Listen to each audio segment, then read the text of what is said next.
우리는 지금 사순절을 지키고 있습니다. 경건에 힘쓰는 시간이 사순절입니다. 왜 그렇다면 그리스도인은 경건에 힘써야 될까요? 그것은 우리 믿음의 경주를 파손시키려는 유혹 시험이 계속해서 다가오기 때문입니다. 불청객처럼 우리를 찾아와 우리를 믿음의 경주자에서 이탈시키려고 유혹합니다. 한 사람이 길을 걷다가 돼지떼가 누군가를 따라가는 것을 보게 되었습니다. 그는 호기심이 생겨서 그 뒤를 따라가 보게 됩니다. 근데 그 돼지떼들이 간 곳은 도살장이었다는 것입니다. 그는 어떻게 돼지떼들이 그 사람을 따라가 도살장에 가게 되었을까를 궁금해 여겼습니다. 그 사람은 이렇게 답을 주었습니다. 그거야 아주 쉽습니다. 혹시 못 보셨습니까? 나는 콩이 담긴 바구니를 가지고 길을 걸으면서 콩을 조금씩 떨어뜨렸습니다. 그리고 콩을 먹으려고 돼지떼가 나를 따라왔던 것입니다 라고 답해 주었습니다. 한참을 모르는 죽음의 길을 걸어간 돼지떼처럼 사단 마귀는 우리에게 달콤한 유혹, 바로 우리가 이것을 취하면 정말 행복할 것처럼 우리를 유혹하고 미혹합니다. 하지만 여기에 빠져서는 우리 영혼도 죽고 우리의 삶도 기진하게 되어 있습니다. 그래서 마귀는 성도에게 끊임없이 행복을 가장한 거짓을 던져줍니다. 그래서 미국의 이 더글러스 이 퍼스는 마태복음 5장의 팔복을 갖고서 마귀의 팔복으로 이걸 패러디를 했습니다. 이걸 좀 소개하겠습니다. 첫 번째는 피곤하고 바쁘다고 교회 나가지 않는 자는 복이 있나니 나의 믿을 만한 일꾼이 될 것이며, 이거의 마귀가 쓰는 팔복입니다. 두 번째, 교육제의 트집을 잡는 자는 복이 있나니 설교를 들어도 은혜를 받지 못할 것이며, 셋째, 나가오라고 세상에야 겨우 교회에 나오는 자는 복이 있나니 교회 안에서 말썽만 일으키게 될 것이며, 네 번째, 남의 말을 좋아하는 자는 복이 있나니 그들은 교회 내에 다툼과 분쟁을 일으킬 것이며, 다섯 번째, 걸핏하면 토라진 자는 복이 있나니 작은 일에도 화를 내고 교회를 그만둘 것이며, 여섯째, 인색하여 헌금하지 않는 자는 복이 있나니 나의 일을 가장 잘하는 자가 될 것이며, 일곱째, 하나님을 사랑한다 하면서도 형제와 이웃을 미워한 자는 복이 있나니 나의 영원한 친구가 될 것이며, 여덟째, 성경 읽고 기도하는 시간이 없는 자는 복이 있나니 그들은 나의 꾀에 쉽게 넘어갈 것임이니라 라는 마귀의 팔복입니다. 그러니까 이 성도님은 마태복음 5장의 팔복을 묵상하면서 이것을 새롭게 마귀가 좋아하는 팔복으로 바꿔봤다는 것입니다. 마귀가 좋아하는 신앙생활에서는 당연히 안 됩니다. 왜냐하면 그 길에는 사망, 죽음, 아픔만 도래하고 있기 때문입니다. 그 끝은 파멸입니다. 그러므로 우리는 주님께서 걸어가신 팔복을 향해 걸어가야 합니다. 그 길은 십자가며 거룩인 것입니다. 우리는 무엇보다 우리에게 다가오는 이 시험과 유혹을 잘 구분하고 마귀를 대적하기를 바랍니다. 오늘 말씀은 마귀의 유혹에 관한 말씀입니다. 시험에 관한 말씀입니다. 근데 그 대상이 누군가 봤더니 성도가 아니라 우리 예수님임을 이야기합니다. 마귀는 첫 번째 아담, 우리가 잘 창세기 나는 그 아담을 유혹하고 성공했던 경험이 있는 존재입니다. 이 두 번째 아담인, 구원을 완성하시는 두 번째 아담인 예수님을 다시 시험에 넘어뜨려 구원을 완성하지 못하도록 오늘 예수님을 찾아와 시험했다는 것입니다. 하지만 예수님은 이 모든 시험을 물리치셨습니다. 유혹을 물리치고 승리하셨습니다. 그리고 오늘 우리에게도 마귀의 유혹을 이기는 믿음의 경주자가 되라고 응원하고 계십니다. 그렇다면 어떻게 하면 마귀의 유혹을 이길 수 있을까요? 우리 삶에 일어나는 많은 걸림돌과 같은 시험을 어떻게 이겨낼 수 있을까요? 오늘 본문의 말씀을 통해서 믿음의 경주에게 찾아오는 이 시험과 유혹을 어떻게 이길 수 있는지 함께 좀 생각해 보려고 합니다. 자, 우리 1절과 2절을 한 절씩 교독하겠습니다. 예수께서 성령의 충만함을 입어 요단강에서 돌아오사 광야에서 40일 동안 성령에게 이끌리시며 마귀에게 시험을 받으시더라. 이 모든 날에 아무것도 잡수시지 아니하시니 날수가 다음에 줄이신지라. 아멘. 자, 믿음의 경주에게 찾아오는 이 시험, 유혹, 어떻게 우리가 그것을 잘 대해야 할까요? 어떻게 이길 수 있을까? 첫 번째는 성령님을 의지함으로 그 고난, 그 시험 유혹을 이겨나가야 된다는 것입니다. 예수님은 이 공생의 사역을 시작하시기 전에 성령님께 이끌려 광야로 나가시고 거기에서 이 마귀로부터 시험을 받게 되십니다. 예수님의 시험은 아담의 시험과 비교가 됩니다. 아담은 에덴 동산에서 시험을 받았지만 예수님은 광야에서 굶주린 가운데 시험을 받으셨습니다. 아담은 풍족한 가운데 하나님께서 금하신 한 가지 선악과만을 먹지 않으면 되는 것만 받는 시험이었습니다. 근데 예수님은 광야에서 40일간 굶주리고 마귀의 시험을 3번이나 받는 시험을 받으셨습니다.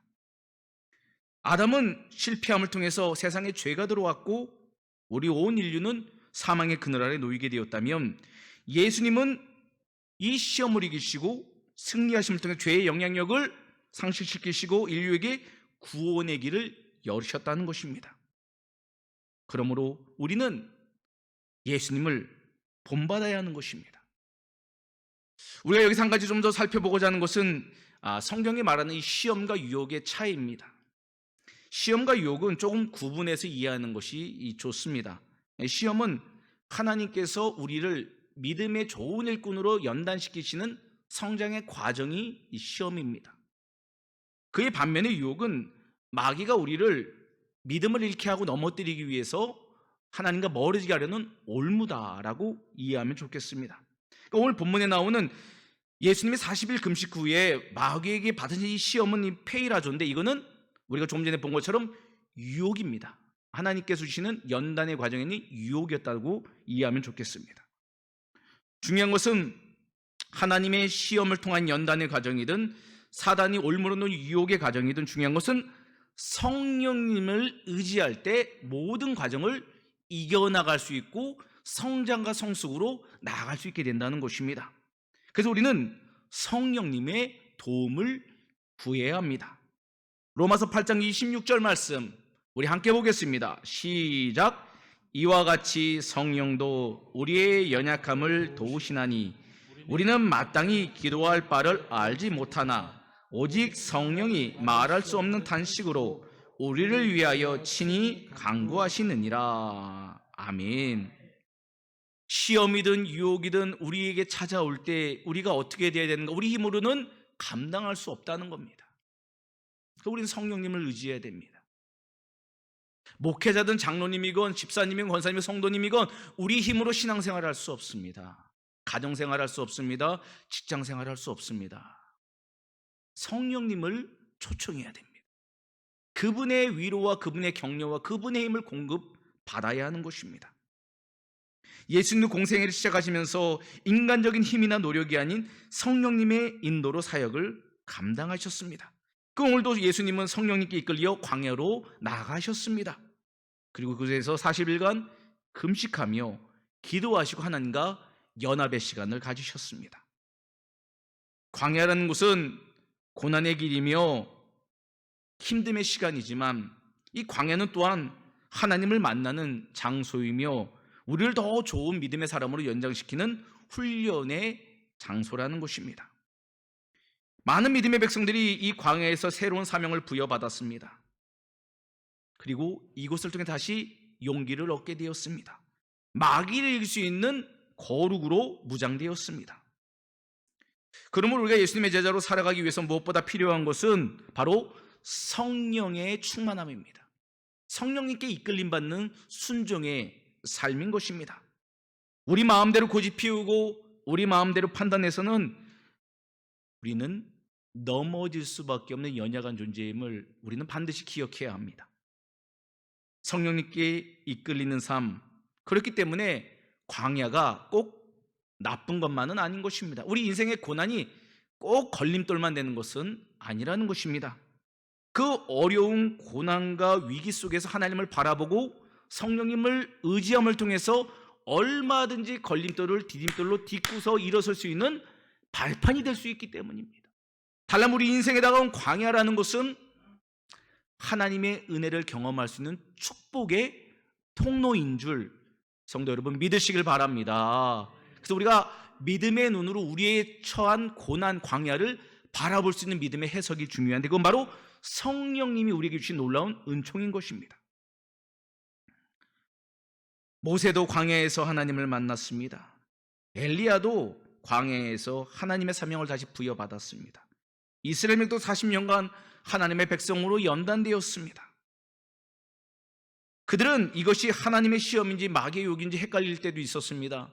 넘어질 때도 있었습니다. 하지만 중요한 것은 그 광야, 그 고난에서 다시 하나님의 은혜로 말미암아 그들이 다시 일어섰다는 것입니다. 그 광야를 하면서 다시 영원한 가나안 땅을 바로 그들이 다시 전진할 수 있었던 것은 성령님의 이끌림이 있었기 때문이라는 것이죠. 사순절은 우리를 광야로 초대하는 시간입니다. 십자가로 부르시는 시간이 사순절입니다. 이 사순절을 어떻게 보내야 됩니까? 세상의 분주함을 내려놓아야 합니다. 세상에 붙잡고 있는 명예, 물질, 권력, 성공지향주의, 안락주의, 모든 것을 주님 앞에 내려놓는 시간이 사순절입니다. 그리고 우리가 붙잡아야 될 것은 십자가라는 것입니다. 성령님을 의지하여서 십자가로 나아가야 되는 것입니다. 그럴 때 우리는 더욱 주께서 원하시는 거룩한 믿음의 경주자로 성숙하고 성장할 수 있게 됩니다. 우리가 잘 알듯이 서핑이라는 스포츠가 있습니다. 이 서핑이라는 스포츠가 이제 올림픽에도 채택이 되었죠. 근데 이 서퍼들은 이 서핑을 통해서 파도를 타야 되는데 잔잔한 파도를 통해서는 좋은 점수를 얻을 수 없다고 합니다. 그래서 서퍼들은 좋은 파도, 높은 파도가 오기를 기다린다는 겁니다. 근데 이 높은 파도를 타려면 쉽게 탈 수 있는 게 아니라고 합니다. 능숙능란하게 파도를 타기까지 많은 도전과 그 바다의 짠물을 마시면서 반복되는 훈련을 감당해야 하지만 좋은 서퍼가 될 수 있다는 것입니다. 그리고 높은 파도가 왔을 때는 그 기회를 놓치지 않고 아주 멋지게 그 파도를 타는 아름다운 쇼를 펼치게 된다는 것입니다. 서퍼에게 있어서 파도는 고난인 것 같지만 또한 그 파도를 탈 수 있는 기회의 시간도 되는 것입니다. 모든 인생에게는 동전의 양면처럼 앞과 뒤가 있고 빛과 어둠이 있는 겁니다. 고난을 어떻게 믿음의 눈으로 바라보고 그 광야를 지나가는가 참 중요합니다. 우리가 잘 알듯이 이 피겨 스케이팅의 간판 스타였던 우리 김연아 선수 있지 않았습니까? 그분이 이 공중 3회전의 고난이도의 훈련을 감당하기 위해서 반복적인 훈련을 했는데 무려 900번 이상의 엉덩방아를 찍어야만 했답니다. 900번. 그 공중에서 떨어지고 착지를 잘 못해서 900번이나 엉덩이를 찧어야만 했으니 얼마나 피눈물을 흘렸을까요? 그런데 그런 시간을 통해서 올림픽을 맡게 되고 금메달이라는 영예를 얻게 되었다는 것이죠. 그녀에게 그 광야, 그 고난이 없었다면 승리의 면류관도 없었을 것입니다. 선수에게의 훈련은 광야의 시간이지만 그 시간이 헛되지 않는 것은 승리가 기다리고 있기 때문입니다. 믿음의 경주에 우리에게도 마찬가지입니다. 지금은 광야의 길을 걸어야 될 시간입니다. 세상의 분주함을 내려놓고 주님을 바라봐야 될 시간입니다. 영적으로 무장돼야 될 시간입니다. 성령님을 의지하고 충만함을 덧입혀야 될 시간입니다. 힘이 들 수 있습니다. 하지만 이 힘이 든 것은 우리를 사단과 마귀의 시험과 유혹에서 물리칠 수 있는 놀라운 은총이 되는 것입니다. 그러므로 우리는 다시 한번 성령님의 이끌림 받을 수 있도록 다시 한번 경건에 힘쓰기를 바랍니다. 새벽을 깨우기를 바랍니다. 기도함으로 주님도 40일 동안 금식하며 하나님과 연합되려고 힘을 썼는데 우리는 어떻게 이 광야를 지나가야 할까요? 마귀의 유혹을 이긴다는 건 쉽지 않지만 성령님께 이끌림 받으면 그분의 충만함을 힘을 수 있다면 우리도 이 광야를 승리로 지나가게 될 것입니다. 사랑하는 성도 여러분, 광야에서도 성령님을 의지함으로 승리하는 우리들이 되기를 간절히 소망합니다. 우리 두 번째 말씀, 우리 3절과 4절 말씀을 우리 한 절씩 교독합니다. 마귀가 이르되 내가 만일 하나님의 아들이거든 이 돌들에게 명하여 떡이 되게 하라. 예수께서 대답하시되 기록된 바 사람이 떡으로만 살 것이 아니라 하였느니라. 아멘. 3절부터 12절까지는 예수님을 구체적으로 유혹했던 세 가지 시험의 문제가 제출되고 주님은 답안을 제출하십니다. 우리가 이 본문을 통해서 알게 되는 경주자에게 찾아오는 시험을 그러면 어떻게 우리가 답을 내야 될까?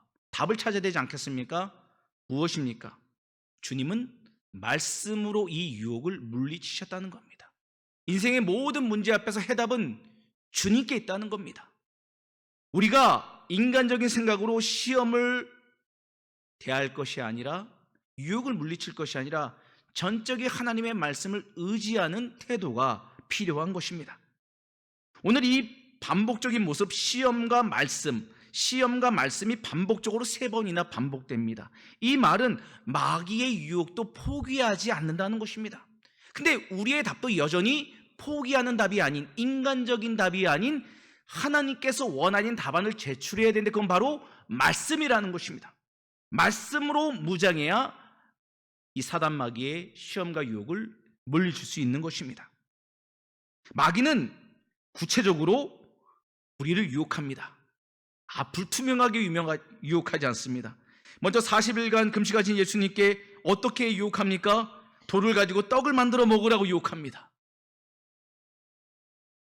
육체의 배고픔을 이 사단 마귀는 너무 잘 알았어요.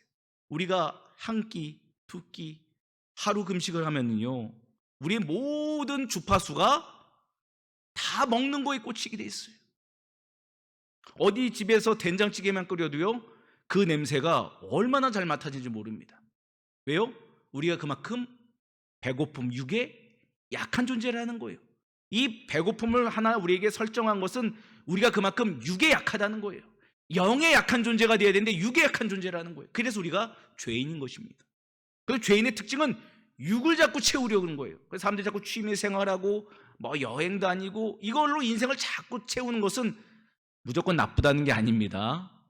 근데 그것만 우선순위 아닌 이유는 뭐냐면 육의 갈급함을 견딜 수 없기 때문이라는 거예요. 이걸 사단 마귀가 너무 잘 알고 있어요. 그래서 그 첫 번째로 우리 주님의 금식하신 40일을 틈타고 돌을 떡으로 먹으라고 합니다. 근데 우리 주님은 이때 신명기 8장 3절 말씀을 인용하시면서 하나님의 뜻에 순종하는 것이 더 중요함을 이야기하고 계십니다. 하나님의 말씀으로 살아가는 것이 중요하다는 것입니다. 우리가 육체에 어려움 당할 때 여러 가지 있지 않습니까? 미혹되거나 넘어지고 싶거나 그런 한 욕심이 일어날 때, 우리 육을 채우고 싶을 때 그걸 이길 수 있는 힘은 어디 있는가? 우리 심령 안에 말씀이 채워져 있어야 된다는 거예요. 우리 육의 빈 공간에 육의 기쁨을 채우려면 안 된다는 겁니다. 영의 기쁨인 말씀으로 우리를 채워야지만 이 마귀의 유혹을 이길 수 있다는 것입니다. 두 번째는 마귀가 천하만국의 영광을 자기의 것인 양 주님께 주겠다고 유혹합니다. 이때 주님께서도 신명기 6장 13절과 14절 말씀으로 또 마귀를 물리치셨습니다. 우리가 기억해야 유한한 세상은 우리에게 좋은 것을 줄처럼 미끼를 던집니다. 덥석 물게 합니다. 근데 우리는 유한한 인생이 아니라 우리는 하늘나라 시민권자, 우리 영생을 살아가는 하나님의 자녀입니다. 유한한 인생이 주는 미끼를 무는 것은 어리석은 거 아닙니까? 영원한 것의 진리를 추구한 우리가 유한한 이 땅의 것에 우리의 영혼을 팔게 된다면 어떻게 될까요? 이것보다 더 미련한 선택은 없을 것입니다. 그래서 주님은 이것 역시 말씀으로 물리치셨습니다. 사랑하는 성도 여러분, 세상의 헛된 유혹과 타협, 우리에게 높은 권좌를 줄 것처럼 다가오는 것을 예수님의 이름으로 물리치시길 바랍니다. 세상 권좌 좋아해서 주님 모른 척하면은 그때는 영화로울 수 있을지 모르지만 우리가 주님 앞에 가는 날 어떤 부끄러움을 당하지 않겠습니까? 그래서 우리는 영원한 것을 이 땅의 유한 것으로 바꿔서는 안 됩니다. 세 번째, 마귀는 또 시편 91편 11절과 12절을 이용해서 예수님의 능력을 시험합니다. 뛰어내리라. 주님께서 너를 지켜 보호해 주신다고 유혹했습니다. 그때 예수님은 신명기 6장 16절 말씀을 인용하셔서 이 시험도 물리치십니다. 마귀는 미혹의 영입니다. 거짓의 영입니다. 근데 어떤 거짓을 쓰는가?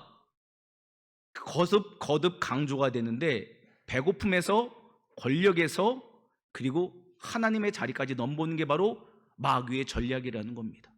근데 그 전략에 쓰는 방법이 뭡니까? 구체화가 되는데 그건 바로 말씀까지도 인용한다는 거예요. 이단이 왜 이단입니까? 끝이 다르기 때문 아닙니까? 그들이 쓰는 게 성경에 없는 내용입니까? 성경에 있는 내용입니다. 근데 왜 그들이 왜 이단입니까? 끝이 다르기 때문입니다.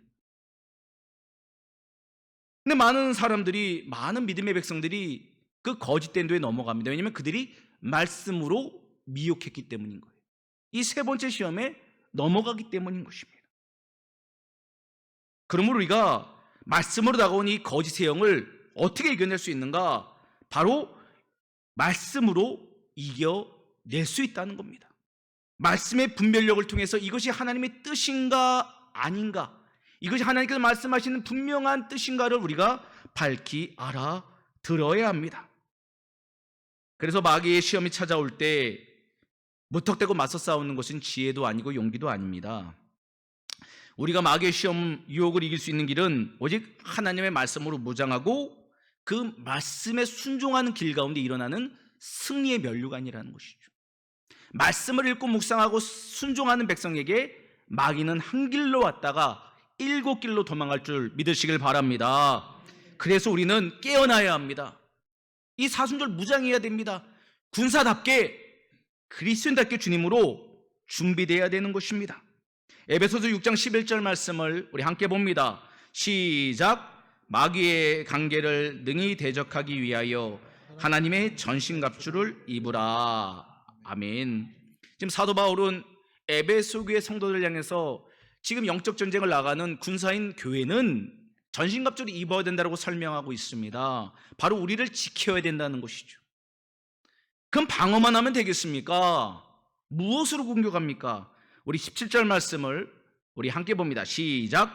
구원의 투구와 성령의 검 곧 하나님의 말씀을 가지라. 아멘.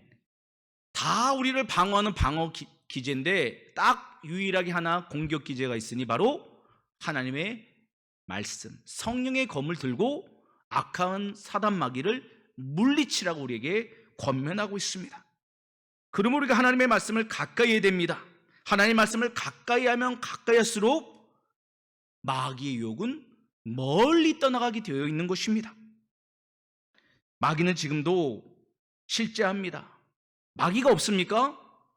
마귀가 없으면 성경에 왜 마귀 얘기가 왜 나오는 겁니까? 마귀는 실제합니다. 지금도 마귀는 우는 사자처럼 믿음의 백성들을, 교회를 넘어뜨리려고 시험 유혹하고 있습니다. 베드로전서 5장 8절과 우리 9절 말씀 교독하겠습니다. 근신하라 깨어라. 너희 대적 마귀가 우는 사자같이 두루 다니며 삼킬 자를 찾나니 너희는 믿음을 굳건하게 하여 그를 대적하라. 야고보서 4장 7절도 함께 봤습니다. 시작. 그런즉 너희는 하나님께 복종할지어다. 마귀를 대적하라. 그리하면 너희를 피하리라. 아멘. 우리가 하나님의 말씀에 순종하면 마귀가 도망가는 겁니다. 우리가 하나님 말씀에 순종하지 않으면 그 마귀가 기뻐하는 거예요. 그 마귀가 팔복, 우리가 서두에 드렸던 것처럼 그렇게 신앙생활에서는 승리할 수가 없고 자꾸 무너지고 또 무너져서 떠내려가게 돼 있는 거예요. 홍수에 떠내려가는 것처럼 우리의 자의적인 힘과 상관없이 신앙의 길에서 떠나갈 수밖에 없는 것이 바로 마귀의 유혹에 빠진 성도의 마지막의 모습입니다. 그래서 우리는 사순절을 온전히 지켜나가야 합니다. 다시 영적인 무장, 말씀으로 다시 일어나야 하는 것입니다. 60년대 말에 아카데미 여우주연상의 후보에 올랐던 여배우 중 이 패트리샤 닐이라는 분이 있었습니다. 어느 날 패트리샤는 아기를 유모차에 태우고 길을 걷다가 이 교통사고를 당하게 됩니다. 아이는 중상을 입어 병원에 입원하고 그리고 2년 후에는 홍역에 걸려 이 아이가 죽게 되었습니다. 3년 뒤 패트리샤도 병에 걸려 거의 죽음의 지경에 이르게 됩니다. 그녀는 너무나 많은 상처를 받았습니다. 인간이 감당할 수 없는 아픔을 겪었습니다. 사람들이 질타와 손가락질을 감내해야만 했습니다.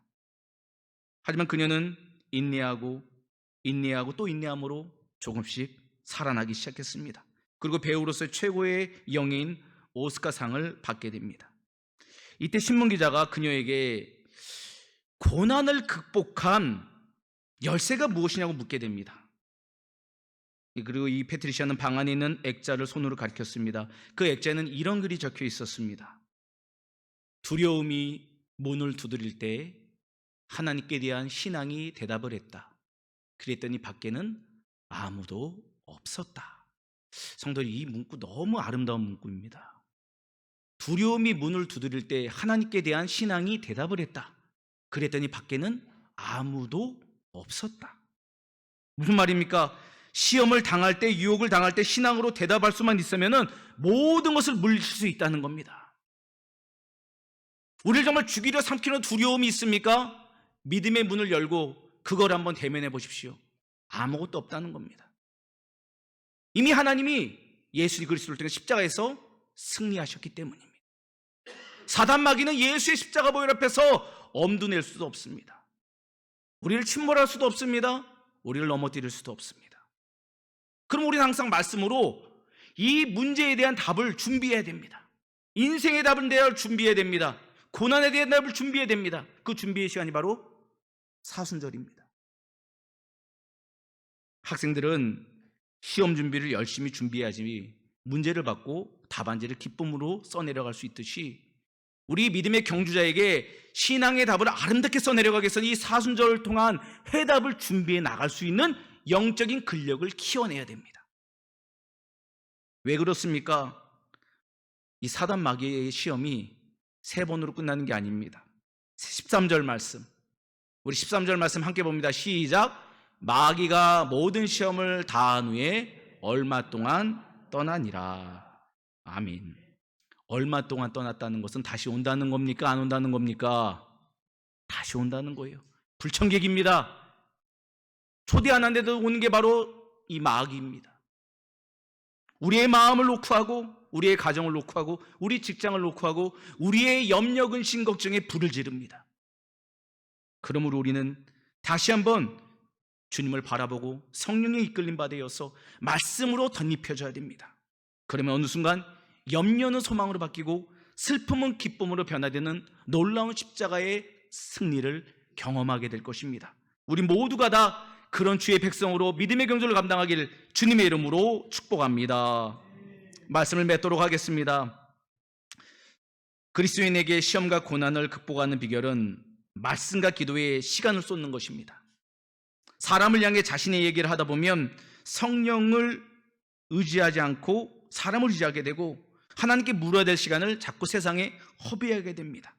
하지만 우리가 그때 성령님을 의지하며 하나님께 물을 수 있다면 주님은 가장 좋은 길로 우리를 인도하실 것입니다. 성령님을 의지함으로 말씀과 기도로 무장하여서 악한 마귀를 물리치고 믿음의 경주를 끝까지 감당하는 승리자 다 되기를 주님의 이름으로 축원합니다.